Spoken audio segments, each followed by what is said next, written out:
Hello, welcome to the Forbes India show. Our guest is one of the finest economic minds of the day.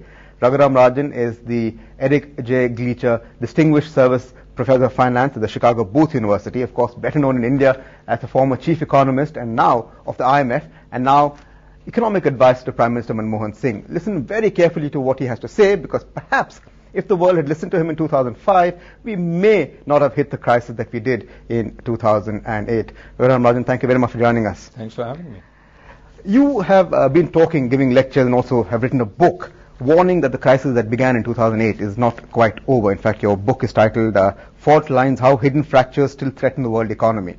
Now, before I ask you what dangers you see, let me try and extract a soundbite from you. So, in a sense, are you saying that governments should not rush into tightening, that is, don't try to cut the fiscal stimulus? No. I'm talking about deeper, longer-run forces which I think pushed us into the crisis. I certainly think the financial sector was a big part, was complicit, but I think the financial sector was also sort of reacting to forces outside the financial sector. Big forces in the United States, political forces pushing credit. Outside the United States, the global imbalances pushing money into the United States. The financial sector was at the center of a perfect storm. Okay. It didn't do much to cover itself with glory. Okay. But not the only villains of the piece. It's not the only villains, and my point is that if we reform the financial sector, which itself is under question at this point, whether we'll do that effectively, the underlying structural problems that we had, which led us into this crisis, are still there. Okay. And the U.S. is at the center of some of those problems. The U.S. needs to do a lot of reforms itself outside the financial sector. Okay, but will these problems go away if growth picks up? Will growth be able to push away these problems? No, because it's a deeper underlying problem. I mean, the issues that I talk about largely pertain to the fact that large segments of the U.S. population have not benefited from the growth over the last 20 years. Okay. And you can see that reflected in the kind of political dialogue that's going on in the United States today. Okay. Immense anger against banks, immense anger against corporate chieftains.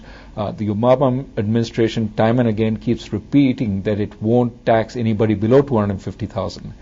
This kind of, soak the rich policies didn't exist before. Yeah. Okay. And I think they are a result of serious divides. Is that the biggest worry? Because lots of people we speak to say that the biggest worry in 2010 is really quantitative tightening and nothing else.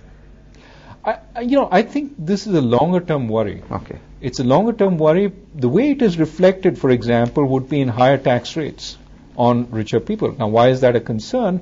Well, beyond a certain point, it does dull incentives. You argue that at the global level, countries should need to become less addicted to exports and really pull along with the United States to get the global economy out of its periodic ruts. But do you see that happening at a practical level? You speak about China. China has kept the RMB at about 682 for the last 24 months almost. Can the U.S. grow despite China's yuan policy? The U.S. can grow. The issue is, will the U.S. get politically so concerned about the fixed renminbi? I call this the 10-10 problem. Okay. China is growing at 10%, the US has 10% unemployment. Those two things don't sit well together in political eyes. Okay. So my sense is noises about the renminbi, if it remains fixed, will get stronger and stronger over the next few months. Also, countries who are competing with China or in the same neighborhood should also worry, because of course the fact that they're able to hold the renminbi and they're able to sterilize the lot relies a lot on the fact that they have low interest rates in China. Sure. For countries like India, which already have an extremely large fiscal deficit, sterilization requires the issuance of quasi-government debt by the RBI. Okay. And that is going to become more difficult given our tight fiscal position already, given that interest rates, the ability to absorb government debt is also limited.